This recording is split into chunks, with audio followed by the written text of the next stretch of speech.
ಪ್ರೀತಿಯುಳ್ಳ ದೇವರ ಮಕ್ಕಳೇ, ಯೇಸುವಿನ ಉನ್ನತವಾದ ನಾಮದಲ್ಲಿ ನಿಮ್ಮೆಲ್ಲರನ್ನ ವಂದಿಸುತ್ತೇನೆ. ಈ ದಿನದ ವಾಕ್ಯದ ಭಾಗ ಕೀರ್ತನೆಗಳು 144:13 ವಚನ. ನಮ್ಮ ಕಣಜಗಳು ಸಕಲ ವಿಧವಾದ ಧಾನ್ಯಗಳಿಂದ ತುಂಬಿರುವವು. ಪ್ರಿಯವಾದವರೇ, ನಿಮ್ಮ ಕುಟುಂಬವು, ನಿಮ್ಮ ವೈಯಕ್ತಿಕ ಜೀವಿತವು ದೇವರ ಆಶೀರ್ವಾದಗಳಿಂದ ತುಂಬಿದ ಜೀವಿತವಾಗಿ ಇರುವುದಕ್ಕಾಗಿ ನಿಮ್ಮನ್ನ ಕರೆದಿದ್ದಾರೆ. ದೇವರ ಮಕ್ಕಳ ಜೀವಿತವು ಒಂದು ಕೊರತೆಯೂ ಇಲ್ಲದ ಸಮೃದ್ಧಿಯ ಜೀವಿತ. ನೀವು ಆಶೀರ್ವಾದಗಳನ್ನ ಸ್ವತಂತ್ರಿಸಿಕೊಳ್ಳುವುದಕ್ಕಾಗಿ ಕರೆಯಲ್ಪಟ್ಟವರು. ಸಿಂಹಗಳಾದರೂ ಹೊಟ್ಟೆಗಿಲ್ಲದೆ ಹಸಿದಾವು. ಕರ್ತನನ್ನು ಹುಡುಕುವವರಿಗೆ ಯಾವ ಕೊರತೆಯೂ ಇರುವುದಿಲ್ಲ. ದೇವ ಮಕ್ಕಳೇ, ನಿಮ್ಮ ಕಣಜಗಳು ಯಾವಾಗಲೂ ಸಮೃದ್ಧಿಯಾಗಿ ತುಂಬಿರುತ್ತದೆ.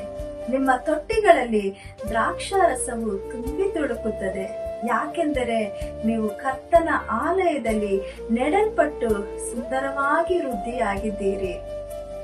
ಕರ್ತನನ್ನು ವಿಶ್ವಾಸಿಸುವ ನಿಮಗೆ ಆತ್ಮೀಕ ಆಶೀರ್ವಾದಗಳುಂಟು. ಶಾರೀರಿಕ ಪ್ರಕಾರದಲ್ಲಿಯೂ ಮತ್ತು ಆರ್ಥಿಕವಾಗಿಯೂ ಸಮೃದ್ಧಿಯಾದ ಆಶೀರ್ವಾದಗಳುಂಟು. ನಿಮ್ಮ ಮನೆಯು ಆಹಾರವೂ ನೀರು ತುಂಬಿದಂತ ಮನೆಯಾಗಿರುತ್ತದೆ. ನಿಮ್ಮನ್ನು, ನಿಮಗಿರುವುದೆಲ್ಲವನ್ನು ಆಶೀರ್ವದಿಸಲು ಅವರು ನಿಮ್ಮ ಮನೆಯಲ್ಲೇ ಇದ್ದಾರೆ.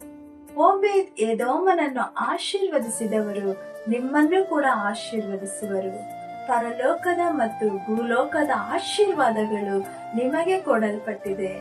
ಕರ್ತನು ನಿಮ್ಮ ಮನೆಯ ನಿಲುವು ಸ್ತಂಭಗಳನ್ನ ಬಲಪಡಿಸಿ ನಿಮ್ಮ ಬಳಿಯಲ್ಲಿರುವುದನ್ನು, ನಿಮ್ಮ ಮಕ್ಕಳನ್ನು ಆಶೀರ್ವದಿಸುವನು.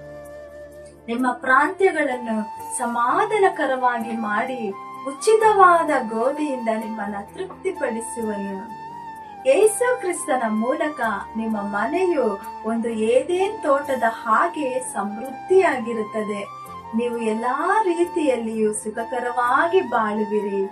ನಿಮ್ಮ ಮನೆಯ ಸುತ್ತಲೂ ಕರ್ತನು ತನ್ನ ಅಗ್ನಿ ಬೇಲಿಯನ್ನು ಹಾಕಿ ಸುರಕ್ಷಿತವಾಗಿ ನಿಮ್ಮನ್ನ ಕಾಯುವನು. ಆದ ಕಾರಣ ಸಂತೋಷವಾಗಿರಿ. ದೇವರು ತಾನೇ ನಿಮ್ಮನ್ನ ಆಶೀರ್ವದಿಸಲಿ. ಆಮೇನ್. God bless you.